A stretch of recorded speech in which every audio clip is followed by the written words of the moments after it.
기도합니다. 아멘. 오늘은 우리가 거룩함을 얻었노라 하는 제목으로 함께 말씀을 나누도록 하겠습니다. 히브리서 말씀은 사실 히브리서 기자가 히브리서 수신자들에게 진짜 복이 뭔 줄 알아? 하나님이 주시는 진짜 복을 알아야 돼. 하나님이 주시는 진짜 복이 뭔지를 모르면 가짜 때문에 속상하기 마련이야. 그러니까 하나님이 주시는 진짜 복을 아는 그리스도인들이 되어야지 라고 하는 메시지를 전하기 위해서 쓴 글처럼 보여요. 물론 여러 가지 해석들이 있지만 저는 그냥 그렇게 보여요. 자꾸 성도들이 나 이렇게 돈이 없어서 힘들고 병 때문에 힘들고 또 사람들이 은근히 나 따돌리기도 해서 힘들고 세상에 오늘날은 안 그렇지만 과거에는 정치와 경제가 예수 믿는 사람들을 힘들게 해서 그것 때문에 힘들고 그러면 우리가 하나님 믿고 예수 믿고 도대체 받은 복이 뭡니까? 우리는 뭘 잘못해서 이렇습니까? 라고 그렇게 가짜 때문에 진짜를 누리지 못하는 사람들에게 그러면 진짜 복이 뭐냐? 그것이 왜 우리에게 있어서 진짜 복이냐라는 것을 설명하는 것이 히브리서 말씀인데, 특별히 지난 시간까지 히브리서 9장은 성막을 통해서 우리가 하나님으로부터 받은 복이 무엇인지를 함께 나누었죠. 성막은 두 군데로, 성막과 지성소로 나누어지는데, 성막은 하나님이 우리에게 끊임없이 공급해 주시는 것들을 의미하고, 지성소에 넘어가서 하나님의 언약궤 안에 있는 물건들은 그럼에도 불구하고 끊임없이 하나님에게 불순종하고 하나님을 원망하고 불평하는 인간의 모습을 보여준다고 했죠. 그런데 결론은 하나님이 어떻게 한다고 그랬어요? 그래서 그 죄 때문에 다 죽인다고 했습니까? 아니면 덮어버린다고 했습니까? 덮어버린다고 했죠. 그게 하나님이 우리에게 주시는 복이고 성막을 통해서 우리에게 드러내는 복이다 하는 거예요. 그리고 오늘 말씀으로 넘어오면 이제 성막이 아니라 율법을 통해서 하나님이 우리에게 주시는 복이 무엇인지를 설명을 해요.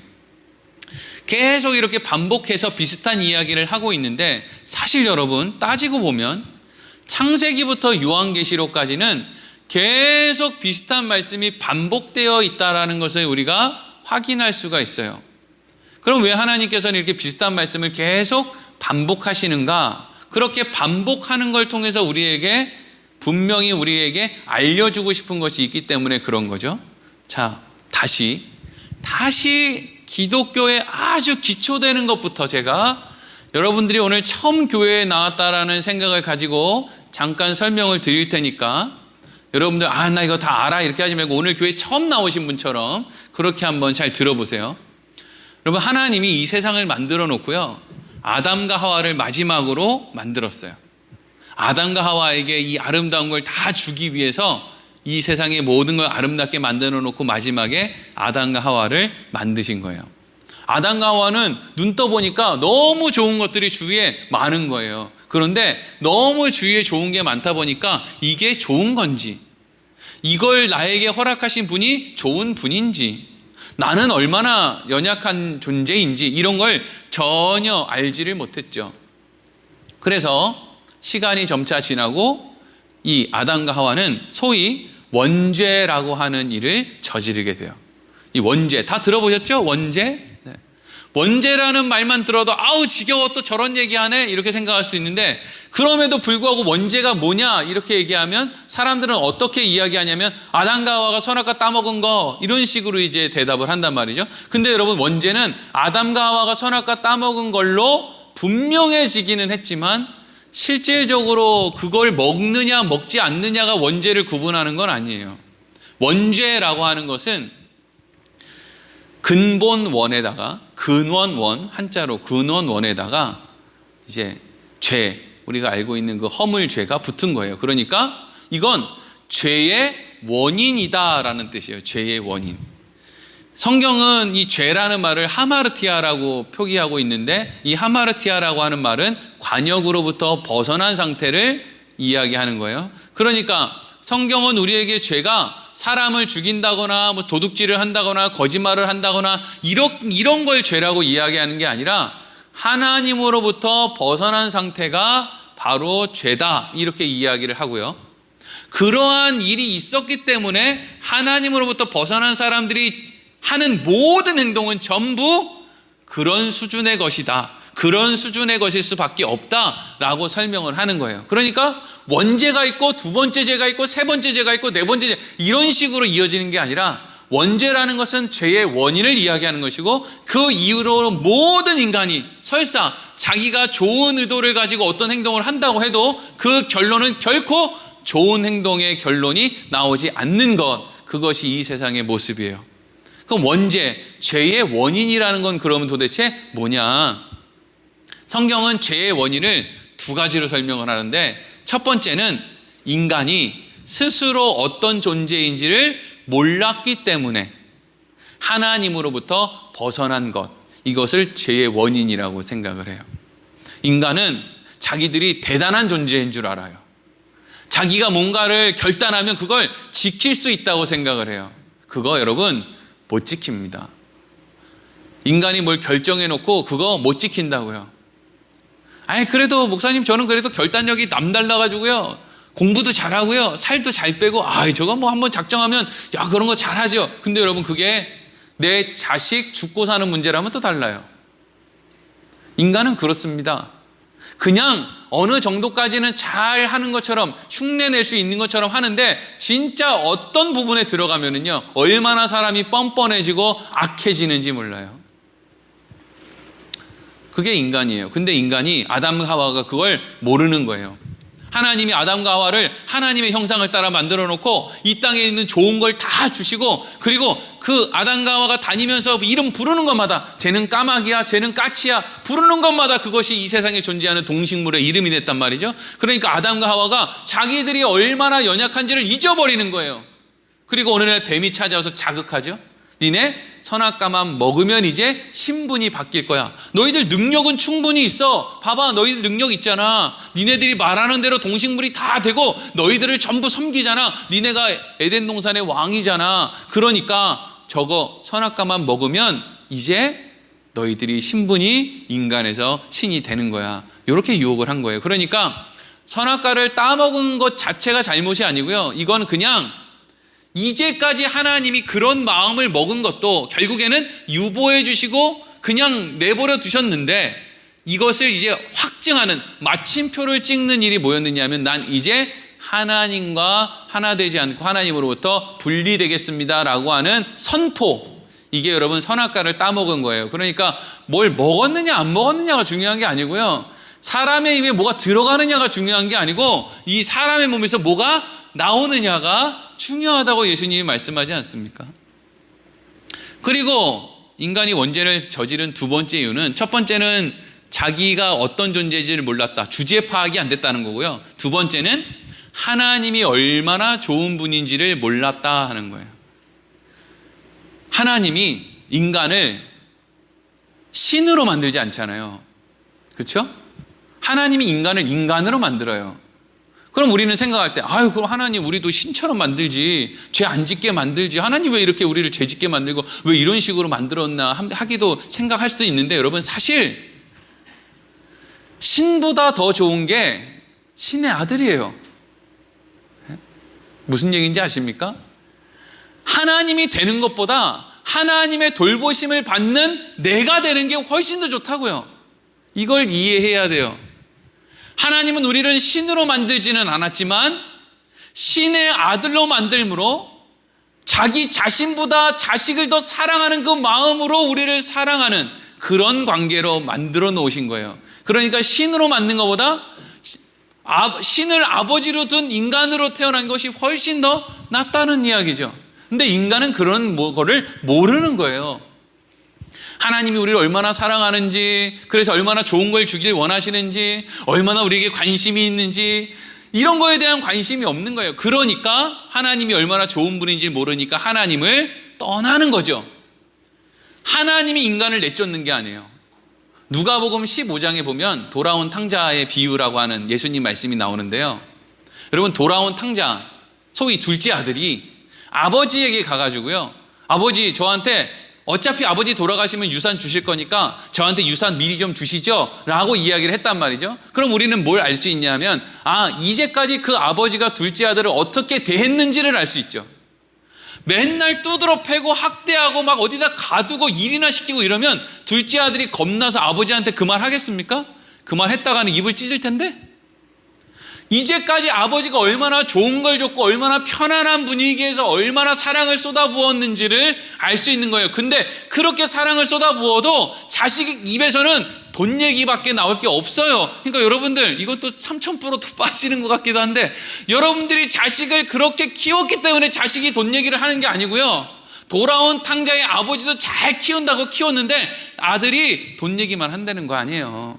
자식들은 원래 그래요. 이때부터 그랬어요. 2000년 전부터 그랬고 그냥 지금도 그런 거예요. 그러니까 아이고 내가 자식을 잘못 키웠지, 그냥 잘 키웠는데 그런 거예요. 어쩔 수 없어요. 이 세상이 그렇게 생겨 먹은 거예요.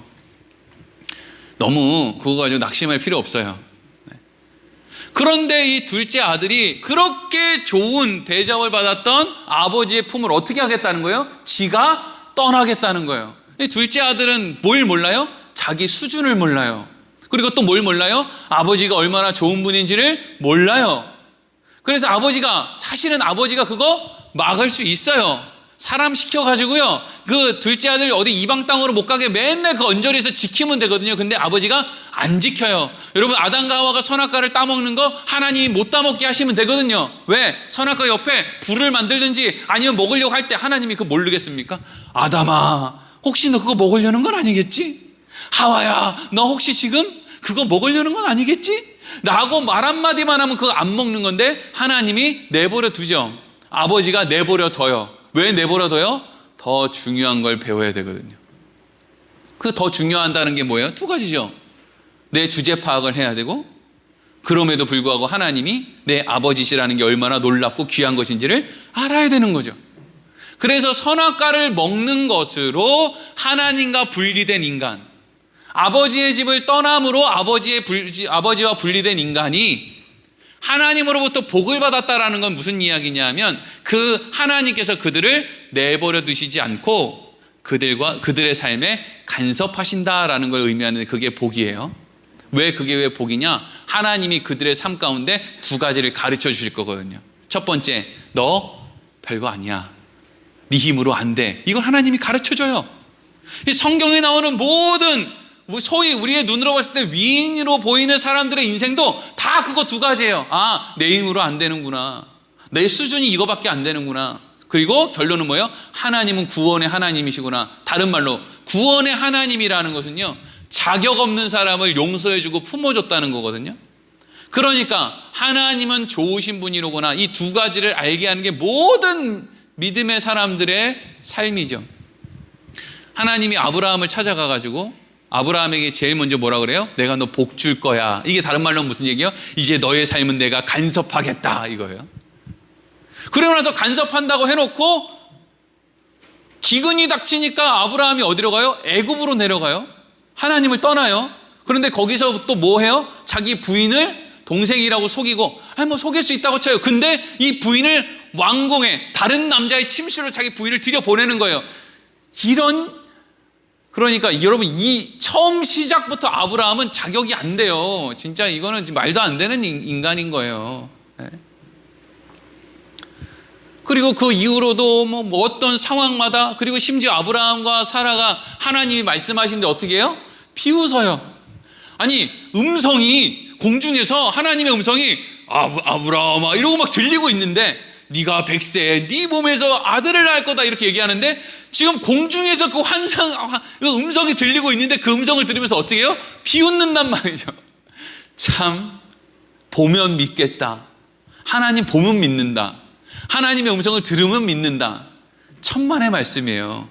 하나님의 말씀을 들으면서도 비웃는 게 인간의 본 모습이에요. 참 답답하죠. 근데 그런 아브라함을 하나님이 지난 25년 동안 어떻게 빚어 놓으셨는지, 아브라함이 100세에 이삭을 낳은 이후에 결국 그 100세에 낳은 이삭을 어떻게 해요? 모리아 산으로 끌고 가서 하나님께 번제로 드리라는 그 말씀에 순종하죠. 이것은 무엇을 의미하는 거냐면요, 아브라함이 드디어 100세에 낳은 자기 아들보다 하나님을 더 사랑하게 되었다라는 걸 의미하는 거예요. 이건 부인을 팔아먹었다, 부인을 타인의 다른 남자의 침실에 들여보냈다, 이게 정말 무능한 그 인간의 모습을 드러내는 거라면 100세에 낳은 눈에 넣어도 아프지 않은 그 아들을 하나님의 말씀에 순종해서 내어주었다는 것은 그만큼 하나님이 어떤 분인지를 바르게 알고 하나님을 사랑하게 되었다라는 것을 의미하는 거죠. 그래서 하나님이 아브라함에게 뭐라 그래요? 내가 이제야 네가 나를 경외한다라는 거, 다른 말로 하면 사랑한다라는 걸 알았다. 그러니까 하나님은 지금 아브라함을 찾아가셔서 그의 인생 가운데 그가 얼마나 무능력하고 어리석은 존재인지를 드러내신 다음에 결국에는 어떻게 만들어내요? 하나님을 경외하게 만들죠.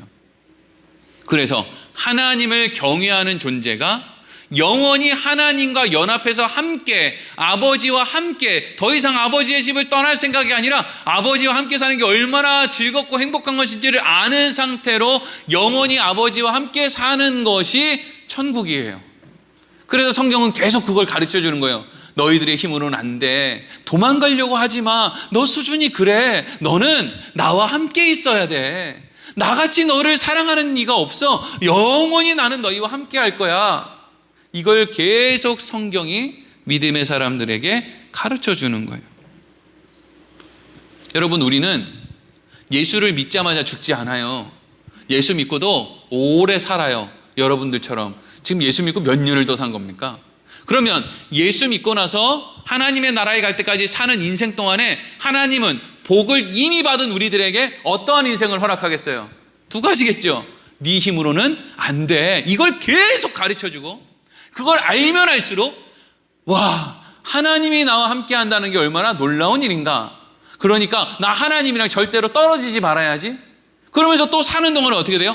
하나님이랑 떨어지니까 이렇게 되네. 야, 이거 안 될 거 안 돼. 하나님이랑 떨어지지 말아야지. 이걸 계속 내가 어떤 존재고, 그럼에도 불구하고 하나님이 어떻게 나를 사랑하고, 그래서 나는 하나님이랑 떠나지 말아야지. 이걸 계속 반복해서 가르쳐주는 것이 복받은 사람의 인생이에요.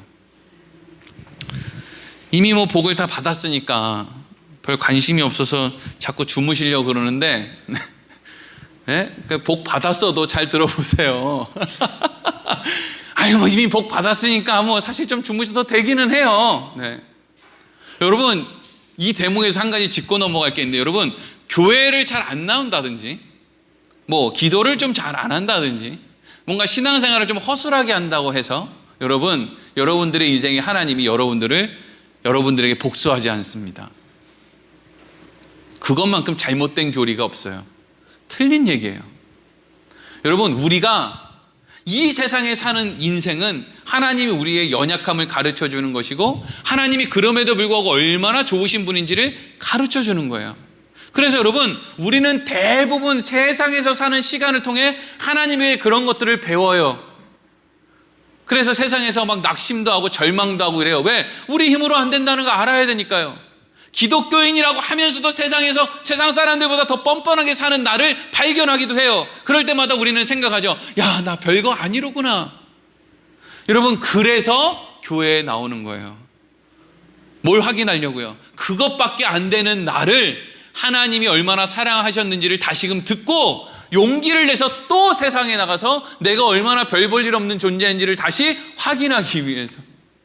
그래서 교회는 계속 여러분들이 나오면 끊임없이 무슨 이야기를 합니까? 여러분들은 하나님에게 복받은 사람들입니다. 그래서 세상에서 여러분들의 존재를 확인하며 사는데 그게 그렇게 고통스러워요. 그런데 그게 복을 받았기 때문에, 하나님과 연합을 해야 되기 때문에 여러분들의 인생에 그런 것들이 허락되는 겁니다. 이게 여러분들이 교회에 나오는 이유예요.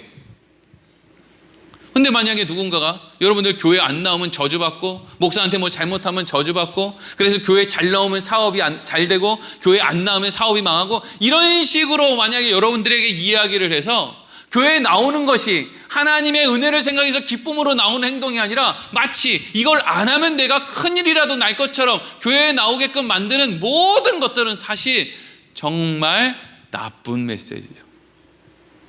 나쁜 메시지고 또 틀린 메시지예요.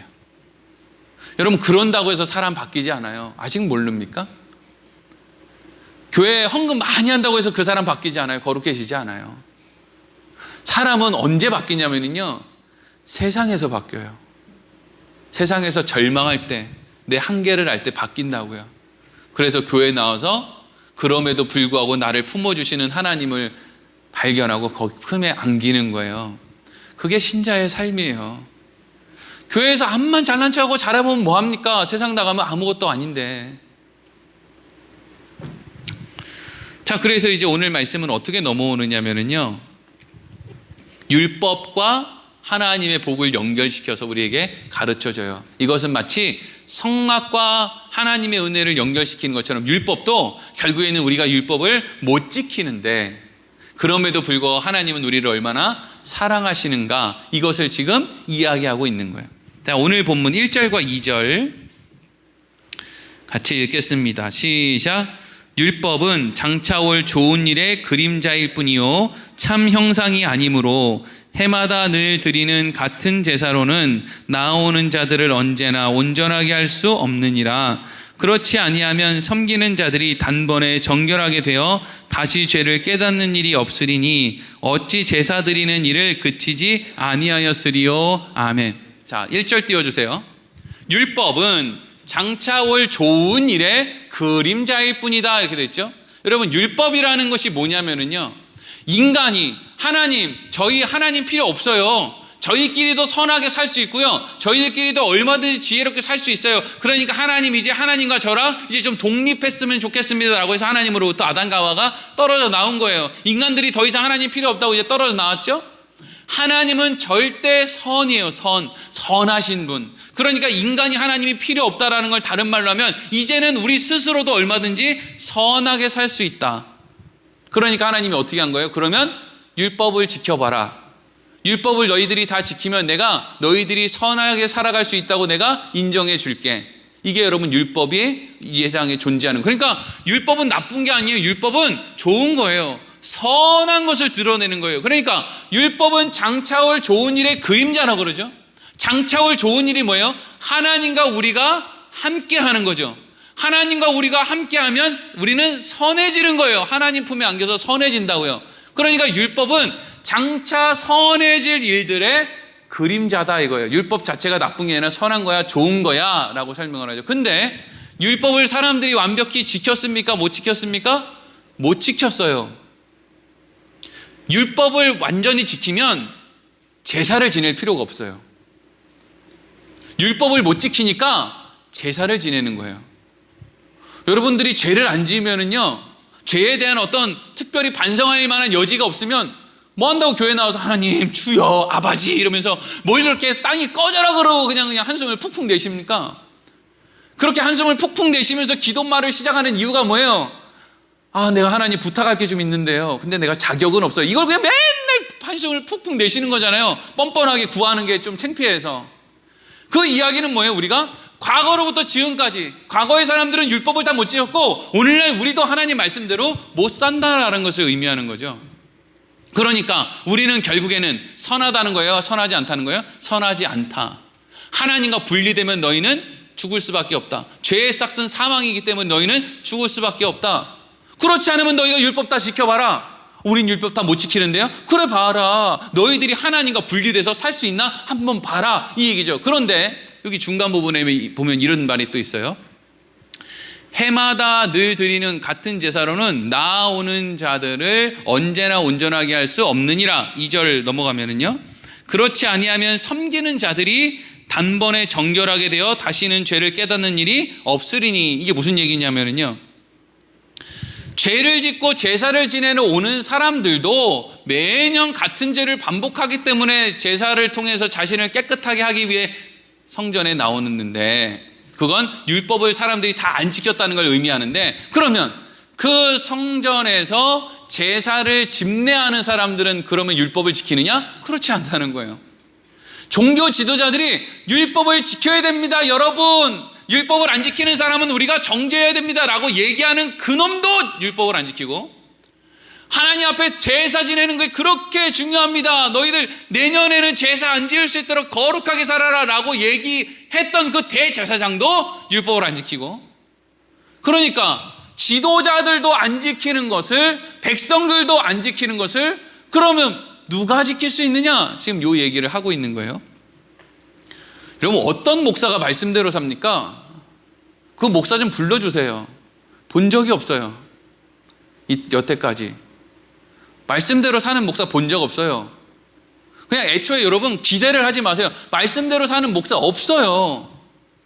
흉내 내는 거예요. 안 들키는 거예요. 그냥 여러분들에게 안 들키려고 애를 쓰는 거예요. 여러분들이 여러분들의 본 모습을 교회에 나와서 안 들키려고 애를 쓰는 것처럼 목사들도 자기들의 본 모습을 안 들키려고 애를 써요. 그래서 목사들끼리 모여있는 데가 얼마나 놀라는지 몰라요. 조금 마음을 다잡지 않고 오는 것 같아요.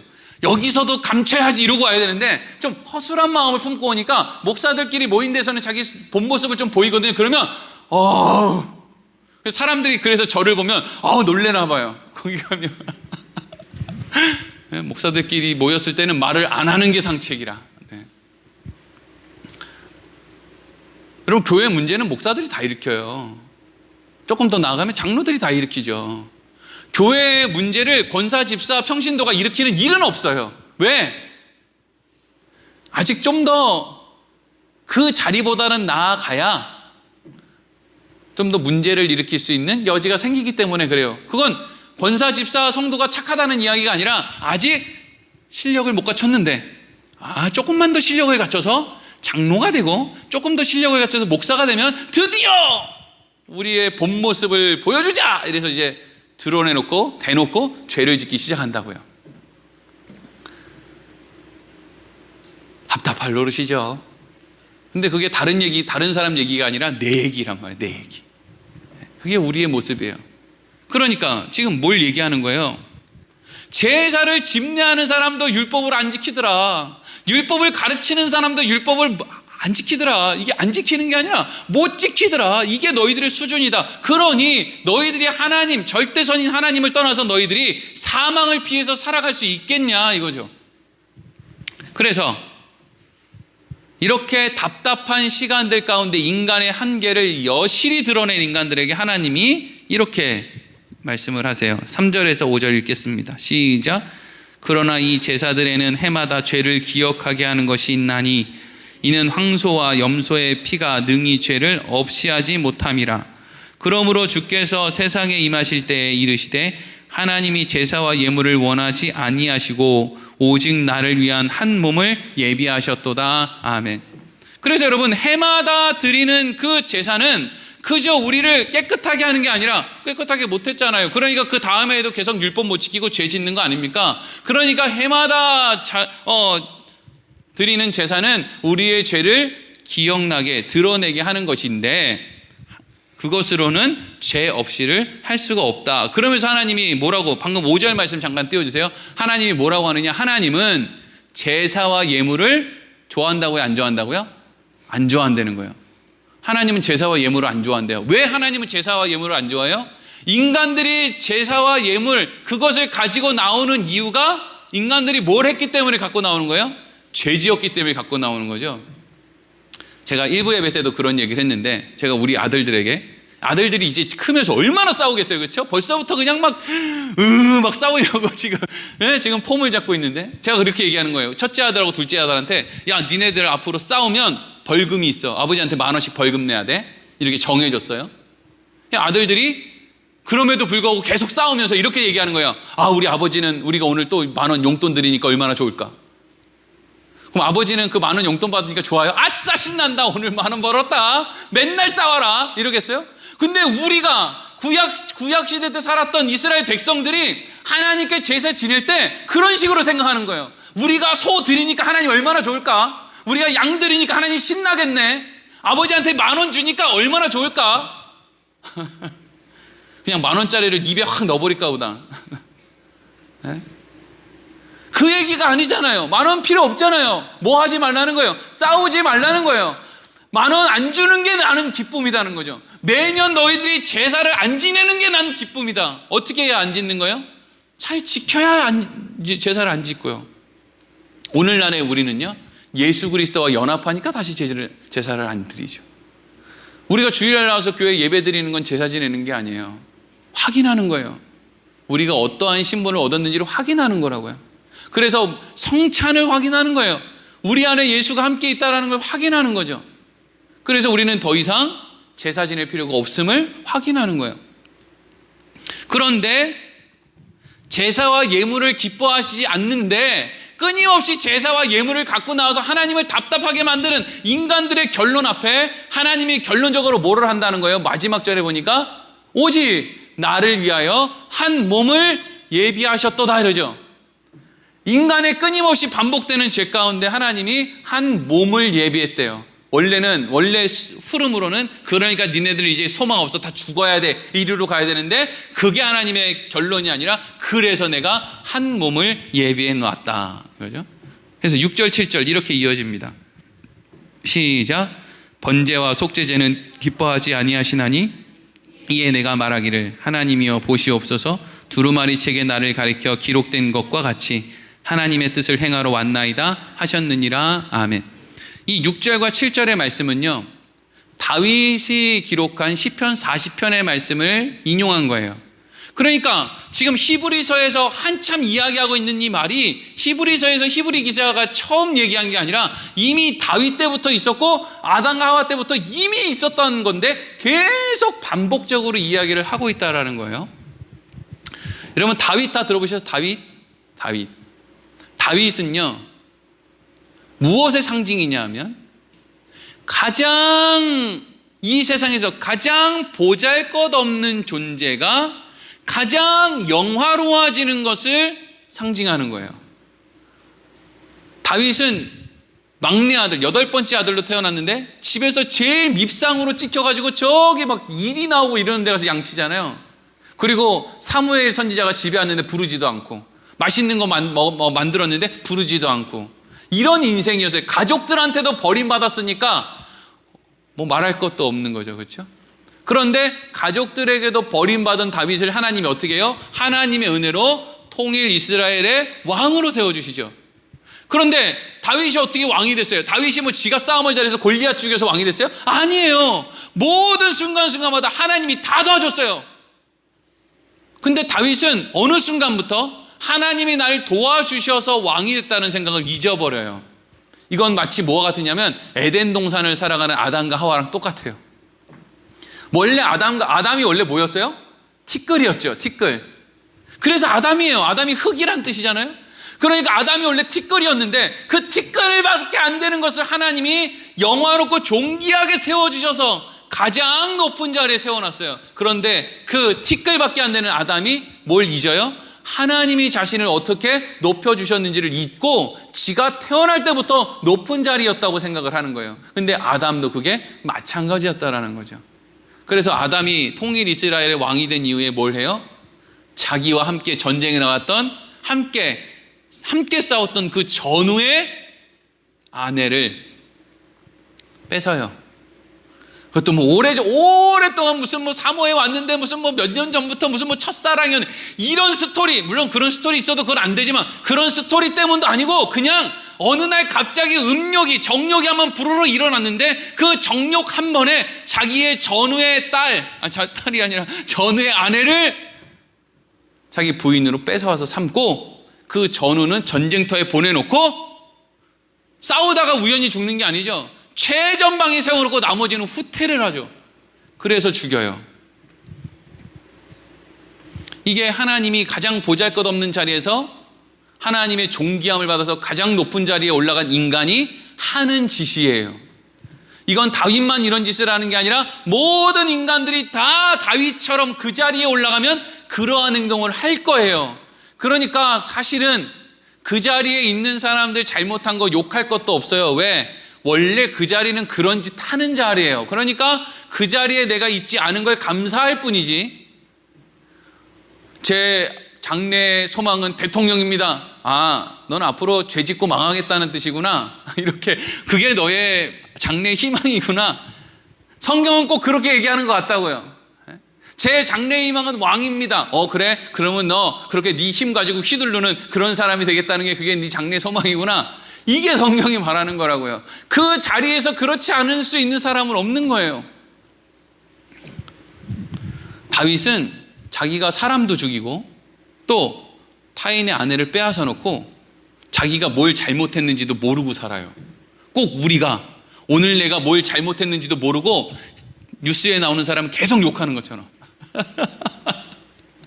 오늘 제가 뭘 어떻게 했는지도 모르고 CBS, CTS에 이런 목사님을 나오면 그 목사님 설교하는 거 보고 계속 잔소리를 해요. 누가요? 제가. 거울이 없으니까 망정이지 거울 있으면 부끄러워서 아주 그냥 얼굴이 빨개질 텐데, 그렇죠? 그렇게 사람은 그렇게 망각을 잘해요. 자기한테 유리한 쪽으로는.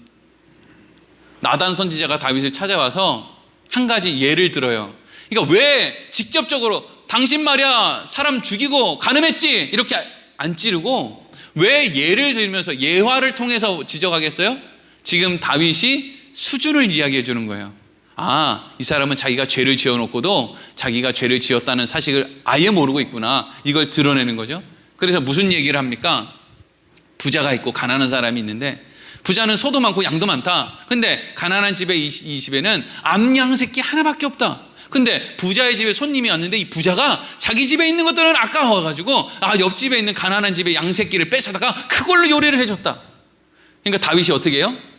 이런 처죽일 놈, 내가 하나님께 맹세하는데 그놈을 내가 반드시 죽이고 말겠다. 막 이러고 이제 이빠른 얘기를 해요. 그런데 그때 나단 선지자가 이 이야기에 나오는 부자가 바로 너라고. 네가 하나님이 너를 그렇게 했는데 네가 하나님의 그 은혜를 잊고 별것도 아닌 놈이 별거라도 된 것처럼 타인의 아내를 빼앗고 그걸 숨기려고 타인을 죽였다고 막 책망을 했어요. 그랬더니 다윗이 그때 뭐가 나왔을까요? 회개가 나오는 거예요. 여러분, 그리스도인들이 가장 크게 오해하는 것 중에 하나가 회개예요. 회개를 하나님에게 뭔가를 좀 타먹어야 되겠는데 하나님한테 그냥 나아가기가 좀 어색하니까 하나님 앞에 하는 어떤 인사말 정도로 회개를 생각하는 사람들이 대부분이에요. 하나님, 제가 지난주 한 주 동안 좀 잘 못 살았어, 그쵸? 죄송해요. 이게 인사말, 회개라는 인사말. 그리고 나서 이제 어떻게 합니까? 이제 회개했으니까 이제 하나님 돈 주세요. 돈 주시고요, 돈 주시고요, 돈 주세요. 더 주세요, 더 주세요. 더 많이 주세요. 요거 오르게 해주시고요, 오르게 해주시고, 오르게 해주세요. 계속 성적 오르게 해주시고, 땅값 오르게 해주시고, 뭐 올라. 앞에 나오는 그 회개 한마디, 하나님 제가 이런 말할 자격이 없는 건 알아요. 그런데 그리고 이제 그냥 한 2시간을 계속 달라 그러죠. 참 그걸 달라고 하는 우리도 대단하고 그걸 듣고 계시는 하나님도 대단하고 우리는 아주 그냥 그런 영적 전쟁에서 살아가고 있는 거죠. 뭐 다윗이 이때 회개를 하는데 이때 다윗의 회개는 내가 그런 모습의 사람이구나 라는 걸 알게 되었기 때문에 하는 것이 회개였어요. 회개는 하나님에게 뭘 타내기 위해서 하나님 앞에 드리는 인사말이 아니고 마치 내가 거울을 보는 것처럼 나 멀쩡한 줄 알았는데 이마에도 뭐가 묻었네, 입술에도 묻었네, 볼에도 묻었네, 가슴에도 묻었네, 내 온몸이 다 숫검쟁이네. 그런데 내 온몸이 다 숫검쟁이인 걸 모르고 다른 사람들을 가지고 계속 잔소리를 했네. 어이구, 하나님이 나에게 거울을 비춰주니까 내가 얼마나 숫검쟁이 인생인지 알겠네. 하나님, 저는 이제 할 말이 없습니다. 이게 회개죠. 막 설교자들 그런 얘기 많이 하잖아요. 뭘 어떻게 하고 나서 떼굴떼굴 굴렀다고, 뭘 떼굴떼굴 굴르면서 회개를 했다고 떼굴떼굴 굴르면서 회개하고 나서 또 뭐 합니까? 떼굴떼굴 굴를 일 또 만들고 다니잖아요. 회개는 떼굴떼굴 구르는 게 회개가 아니고요. 그냥 내가 어떠한 모습이라는 걸 그냥 확인하는 거예요. 나 진짜 별볼일 없네. 나 진짜 더러운 놈이구나. 근데 다윗이 자기를 얼마나 대단하게 생각했는지 자기가 그렇게 더러운 놈이라는 거. 여러분, 다윗이 어떻게 살았어요? 골리앗 나타났을 때 저 할례 받지 않은 놈 내가 죽여, 얼마나 자기의에 사로잡혀 있었어요. 그런데 그렇게 자기의에 사로잡혀 있는 인생에게 너 임마 너의 본질이 이거야 라고 하니까 그거 그렇게 높아졌던 만큼이나 와르르 무너지니까 다윗이 침상을 다 적실 정도로 울죠. 그리고 나서 이제 시편 40편의 시를 기록하는 거예요. 자, 우리 1절부터 한 절씩 한 절씩 끊어서 볼게요. 먼저 시편 40편 1절 읽겠습니다. 시작. 내가 여호와를 기다리고 기다렸더니 귀를 기울이사 나의 부르짖음을 들으셨도다. 아멘. 다윗이 자신의 잘못을 깨닫고 자신이 어떤 존재라는 거, 내가 아주 수검댕이 인간이라는 걸 깨닫고 내가 지금 골리앗한테 뭔 얘기를 할 만한 사람이 아니구나 라는 걸 깨닫고 울고 불고 막 가슴을 치고 너무 창피하기도 하고 부끄럽기도 하고 그 시간을 계속 보냈는데 하나님이 그 시간을 다윗이 보내는 동안에 내버려 두신 거예요. 왜? 그 시간이 필요하다니까요. 그 시간을 허락하기 위하여 인간에게는 인생이라는 게 주어지는 거예요. 그래서 자기의 그 허물을 계속 깨닫는 거예요.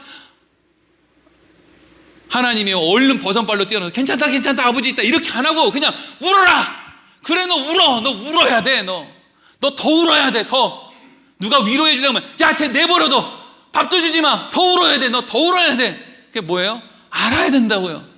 네가 어떤 인간인지를 알아야 된다는 거죠. 그리고 나서 그렇게 부르짖고 몇 날 며칠을 가슴을 치고 났을 때 하나님이 그제서야 다윗에게 말씀하셨다고요. 그러면서 다윗이 뭐라고 합니까? 2절 시작. 나를 기가 막힐 웅덩이와 수렁에서 끌어올리시고 내 발을 반석 위에 두사 내 걸음을 견고하게 하셨도다. 아멘. 다윗이 자기가 그렇게 믿음 좋아 보이는 척 거룩하게, 여러분 시편에 얼마나 많은 시를 다윗이 지었어요? 거룩해 보이는 척, 있는 척, 막 멋있는 척 하면서 막 그냥 이 비파를 품으면서 막 하나님을 찬양하는 척 했는데 실제로는 자기의 속이 시커마다는 걸 알고 자기의 모습을 뭐라고 얘기했느냐? 기가 막힐 웅덩이와 수렁. 기가 막힐 웅덩이와 수렁은요 못 빠져나간다는 거예요. 우리가 결단을 안 해서 하나님 말씀대로 못 사는 게 아니에요. 많은 그리스도인들이 착각하는 게 있어요. 내가 결단만 하면 하나님 말씀대로 살 건데 결단하지 않아서, 그래서 누군가 어떤 설교자가 나를 도전해서 결단하게끔 하는 좋은 설교자를 만나면 내가 이제는 결단하고 뭔가를 살 수 있을 것이다 라고 착각을 하는데 그건 진짜 착각이에요. 우리는 그렇게 못 사는 거예요. 왜? 기가 막힐 웅덩이 수렁에 빠져 있거든요. 더 낫게 못 살아요. 신앙생활 40년 50년 해도요 그럴듯하게 못 살아요. 왜? 하나님이 그럴듯하게 살게끔 안 하거든요. 그냥 내버려둬요. 그래서 맨날 웅덩이에서 빠져나갈 수 있을 것처럼 전시욕으로 언덕을 올라갔다가 어느 날 하루아침에 또 자존심 상하면 어떻게 돼요? 쭉 미끄러져. 또 열심히 올라갔다가 또 그냥 어디에서 들이받고 그냥 다시 또 쭉 내려오고. 엊그저께 어느 나라 대사관 부인 얼마 전에 그 일을 그렇게 일어나 놓고 또 못 참고 그냥 환경미화원이랑 또 그렇게 해가지고 지금 아예 우리나라 업체 쫓겨갔죠? 쭉 올라가는 것 같더니 백화점에서 와르르 쭉 올라가는 것 같더니 제가 인터넷으로 그분 얼굴이 보고 싶어가지고 찾아봤거든요. 얼굴이 나와 있는데 사진을 이제 막 대통령이랑도 찍고 막 이렇게 찍은 사진이 있을 거 아니에요. 얼마나 기품 있고 멋있게 딱 요래가지고 찍었는지, 그죠? 근데 그렇게 다 멋지게 찍어놨던 게 하루아침에 그거 뭐라고? 그래서 쫓겨갔잖아요. 불명예. 근데 그게 결단을 하지 못했기 때문이 아니라 그게 인간의 한계라고요.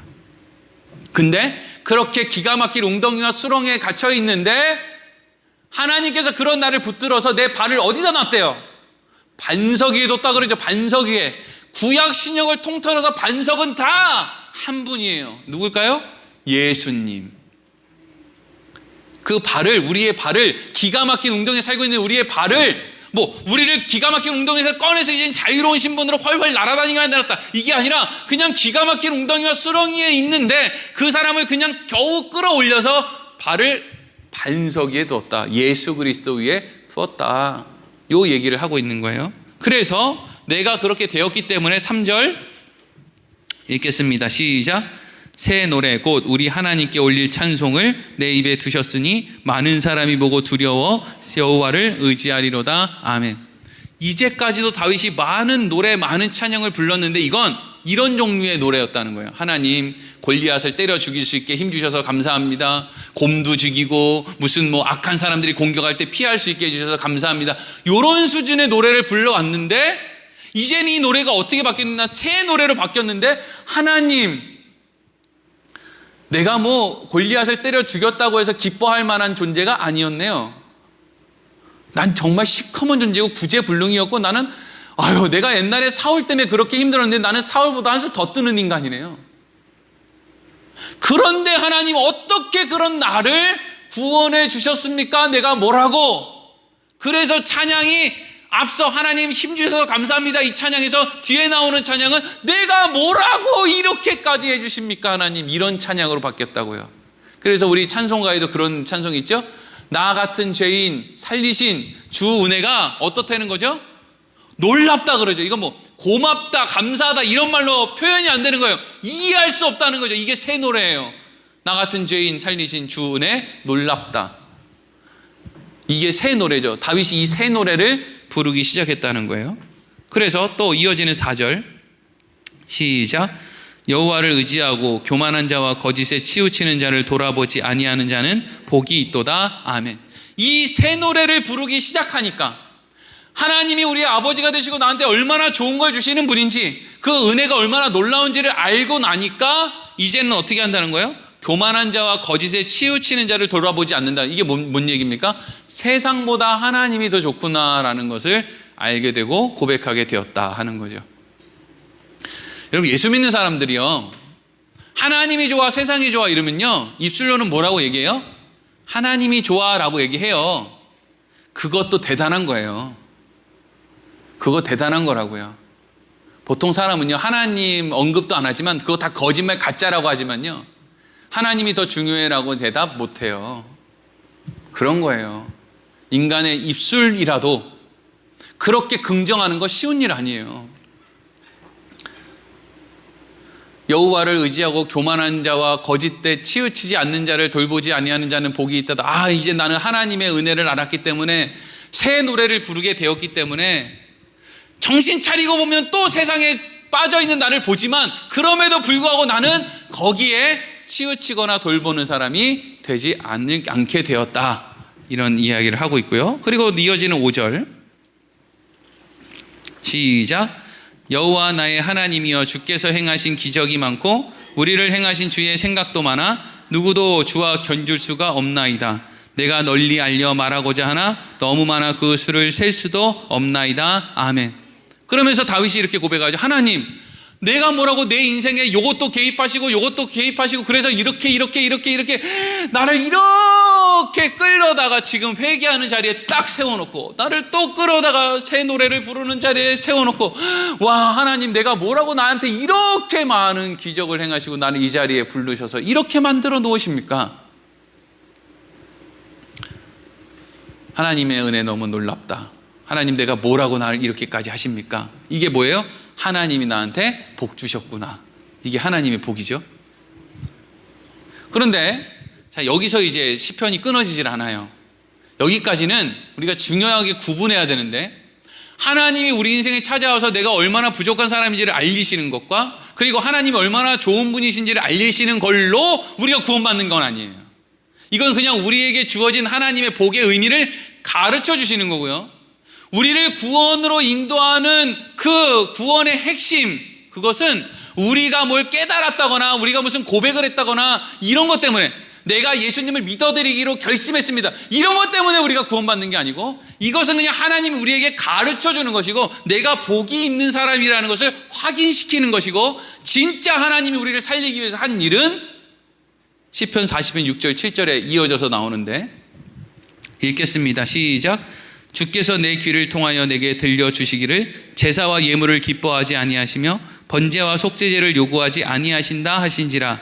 그때 내가 말하기를 내가 왔나이다. 나를 가리켜 기록한 것이 두루마리 책에 있나이다. 아멘. 다윗이 하나님한테 회개하고, 하나님 제가 새 노래를 부르게 됐습니다. 이제는 세상으로 안 가고 하나님 편에 서겠습니다. 하나님 내가 뭐라고 이렇게 기적을 통해서 이 자리에 부르셨습니까? 이렇게 이야기를 하니까 6절에 이제 귀에 하나님의 음성이 들리는 거예요. 주께서 내 귀를 통하여 내게 들려주셨다. 뭐라고요? 제사와 예물을 나는 기뻐하지 않는다. 너희들 번제와 속죄제 드리는 거 나 원하지 않는다. 이게 내 뜻이다. 왜요?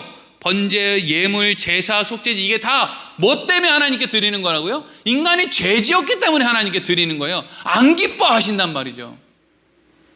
하나님이 기뻐하시는 게 따로 있다라고 했을 때, 이때 하나님도 아니고 다윗도 아닌 누군가의 음성이 들리는데 그게 7절이에요. 그게 7절 뭐라고 돼 있죠? 7절 눈으로 한번 보세요. 그때 내가 말하기를, 이게 예수님이 얘기하시는 거예요. 그때 내가 말하기를 내가 왔나이다. 나를 가리켜 기록한 것이 두루마리 책에 있나이다. 하나님이 다윗에게 너 말이야, 너 잘못 살았어. 너 원래 인간이 그런 거야. 너 그렇기 때문에 너 반성해. 정신 차려. 그럼에도 불구하고 내가 너희를 죽이지 않고 뭐 은혜를 베풀어 줄 거야. 하나님 이렇게 귀한 분이야. 이렇게 다 이야기를 하시면서 봐봐. 하나님 좋은 분이지? 너희들 실력 없지? 이렇게 하나님이 다 가르쳐 주셨어요. 근데 그것으로 되는 게 아니라 그걸 다 가르쳐 주신 다음에 누군가가 짜잔 등장해서 이제 내 차례입니다. 쟤네들이 그걸 깨달았다고 해서 깨끗해지는 게 아니에요. 여러분, 우리가 하나님의 말씀을 깨달았다고 해서 깨끗해지는 거 아니죠. 그걸 깨달은 상태로 계속 죄짓죠. 목사들이 뭐 하나님 말씀 몰라서 죄짓겠습니까? 아는데 죄짓는 거죠. 우리가 깨닫는 거 결단한 걸로는 안 돼요. 여러 이단들이 자꾸 하나님의 말씀을 깨닫는 것으로 구원을 받는다고 생각하는데, 하나님의 말씀을 깨닫는 것으로 구원받는 게 아니고요, 우리가 구원받는 건 예수가 나를 대신해서 죽었기 때문에 구원받는 거예요. 내가 깨닫는 게 뭐라고요, 그게?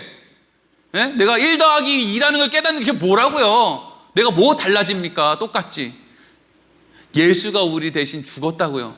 그런데 예수가 나를 대신해서 죽었다라는 것을 어떤 사람이 알게 되느냐? 하나님의 복을 받은 사람들이 그것을 알게 되고 믿게 된다 하는 거죠. 그래서 우리는 바로 그 예수 그리스도의 의의 옷을 입고 구원을 받게 되는 거예요. 오늘 본문 8절에서 10절 마지막으로 읽겠습니다. 시작. 위에 말씀하시기를 주께서는 제사와 예물과 번제와 속죄제는 원하지도 아니하고 기뻐하지도 아니하신다 하셨고 이는 다 율법을 따라 드리는 것이라. 그 후에 말씀하시기를 보시옵소서 내가 하나님의 뜻을 행하러 왔나이다 하셨으니 그 첫째 것을 폐하심은 둘째 것을 세우려 하심이라. 이 뜻을 따라 예수 그리스도의 몸을 단번에 들이심으로 말미암아 우리가 거룩함을 얻었노라. 아멘. 하나님이 제사제도 또 율법을 통해서 우리의 실력 없음을 분명하게 드러냈죠. 그래서 1년 동안 7월 10일 날 대속죄제일 날 제사 드리고 7월 11일부터 그 다음에 7월 9일까지 계속 그럼에도 불구하고 죄를 지어요. 그러면 사실은 이제 하나님의 방법은 뭐 해야 되는 거예요? 야, 니네들 진짜 방법 없다. 니네들 다 죽어야 되겠다. 이러고 이제 심판을 해야 되는데, 그게 이제 하나님의 계획이고 목적일 것 같은데, 잠깐 방금 9절 한번 보여주세요. 9절 이렇게 돼 있어요. 이렇게 하나님의 뜻을 받나 예수님이 이 땅에 오신 것은 첫째 것을 폐하심은 둘째 것을 세우려 하심이라. 이게 뭐냐면 이제 하나님이 야, 니네들 매년 같은 죄 반복해서 짓는 거, 7월 11일부터 다음에 7월 9일까지 끊임없이 죄 짓는 거 진짜 지겹다, 지겨워. 이제 니네들 전부 죽이고 지구를 그냥 없애버려야 되겠다. 이게 원래는 우리가 상식적으로 이해할 수 있는 순서인데, 이제 너희들 제사 지내지 마. 이제 끝났어.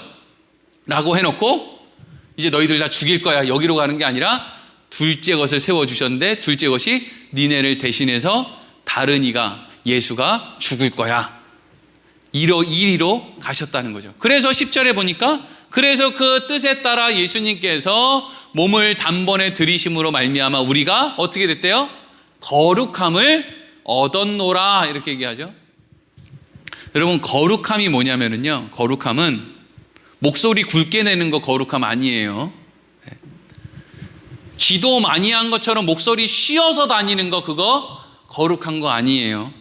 목소리가 좀 약하면, 목사님을 답답한 게 그냥 자기가 목이 약하면 그냥 기도를 좀 살살 하면 될 거 아니에요. 하나님이 기 먹었습니까? 그냥 졸지만 않으면 될 거 아니에요. 안 졸고 그냥 끊임없이 기도하면 될 거 아니에요. 왜 소리를 그렇게 바락바락 지르는 거예요? 그거 솔직히 얘기해서 그거 교인들 들으라고 하는 거 아니에요. 나 이렇게 기도 열심히 하는 목사다.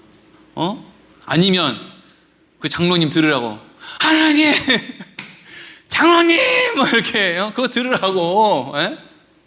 아니, 목이 약하면 뭐 그렇게 그냥 막 목이 쉴 때까지 기도 안 해도 되잖아요. 자기가 무슨 뭐 대단하게 영적으로 대단한 것처럼 목소리로 보여주려고. 그런 거 거룩함 아니에요, 여러분. 교회에 나와서 오랜 시간 보내는 게 거룩함이 아니에요. 간증 날마다 하고 다니는 게 그게 거룩함이 아니고요. 거룩함이라는 건 뭐냐면 10장 10절에 뭐라고 되어 있어요? 우리가 거룩함을 이미 어떻게 했다는 거예요? 이미 거룩함을 얻었다 이렇게 되어 있죠. 이미 거룩함을 얻었다. 여러분들이 앞으로 기도 많이 해서 거룩해지셔야 됩니다. 이게 아니라 이미 거룩함을 얻었다 이렇게 되어 있죠. 뭘로 우리가 거룩함을 얻었대요? 예수님이 단번에 우리를 대신해서 죽으심으로 우리가 거룩함을 얻었다. 이미 얻었다. 거룩함을 얻었다. 그죠? 거룩하다는 것은 분리되었다라는 뜻이에요. 자, 여러분들은 이미 하나님이 여러분들을 찾아가셨을 때부터 이미 구분이 됐어요. 분리가 됐어요. 복받은 사람과 복받지 못한 사람 가운데 복받은 사람으로 여러분들은 이미 구분이 됐어요. 그래서 하나님이 여러분들의 인생 가운데 끊임없이 여러분들을 괴롭히며 여러분들이 얼마나 실력 없는 인생인지를 가르쳐줘요. 지긋지긋할 정도로 가르쳐주죠. 그러면서 또 한편으로는 끊임없이 하나님을 떠나지도 못하고 또 한편으로는 이렇게 힘든데도 하나님이 얼마나 귀하고 복된 분인지를 입술로 고백하게 만들어요. 이게 진짜 답답한 상황인데 내 입술은 하나님을 찬양하고 있는데 내 삶은 하나님을 찬양할 일이 하나도 없거든요. 근데 그런 상황으로 하나님이 만들어요. 기가 찰 노릇이죠. 먹고 살 것도 부족한데 하나님한테 헌금도 하면서 하나님 내가 이것밖에 헌금 못해서 어떡하죠? 라는 생각이 들게 만들어요. 이게 참 놀라운 일이죠. 그래서 하나님은 나의 무능력함과 하나님의 은혜를 찬양하는 거, 하나님이 얼마나 좋은 분인지를 알려주시는 거, 이 모든 과정을 통해서 우리를 거룩하게 만드는 거예요. 거룩하다는 게 뭐예요? 분리시킨다고요. 세상과 분리된다고요. 아까 다윗이 뭐라고 고백했어요? 이제 저요 다른 사람 정죄하고 악한 길로 가는 거기로 이제 더 이상 안 갈래요. 왜? 내가 얼마나 연약한 존재인지를 알았어요. 그리고 하나님이 그런 나를 어떻게 사랑하는지도 알았고, 그래서 나는 이제 거기로 가지 않겠습니다. 이 마음을 갖고 있는 것이 거룩함이에요. 종교 생활을 어떻게 잘하느냐가 거룩함이 아니고요. 우리 안에 어떤 마음이 지금 새겨져 있느냐, 하나님이 내 안에 어떤 마음을 만들어 놓으셨느냐, 이것이 우리에게는 거룩함이라고요. 그러니까 여러분 안에 난 참 실력 없어, 나 같은 사람이 무슨 하나님의 자녀야, 이런 마음이 있다? 여러분 거룩한 거예요. 하나님 너무 귀한 분이야, 왜 나 같은 사람에게 그런 놀라운 은혜를 부어주셨지? 참 하나님 놀라워, 이런 마음이 여러분 안에 있어요. 그럼 여러분은 거룩한 거예요. 거룩하다고요. 천국 사람이라고요. 내가 이렇게 뭘 깨달았다고 되는 게 아닌데 예수님이 나를 위해서 이렇게 죽어주셨네, 그래서 내가 하나님의 품에 안기네, 이런 마음이 여러분에게 있다고요? 그럼 여러분들 거룩한 거예요. 목소리 안 굵어도, 목소리 안 쉬어도, 기도 하루에 20시간씩 안 해도, 헌금한다고 막 집 담보 잡혀가지고 그 짓 안 해도 여러분들 얼마든지 거룩하라고요. 그렇게 만들어내는 시간이 여러분들이 세상에서 사는 시간이고, 교회에 나와서는 그런 삶을 살아가는 사람들이 하나님의 은혜를 확인하고 서로 격려하고 권면하고 힘을 얻고 다시 세상으로 나가는 거, 그게 여러분 우리가 이 땅에서 사는 삶이다 하는 것이죠. 하나님께서 우리에게 복을 주셔서 우리 하나님에게 붙들린 인생을 살아가고 있습니다. 우리 늘 그 가운데 기쁨과 감사로 충만하기를 소망합니다. 기도하겠습니다. 하나님, 우리를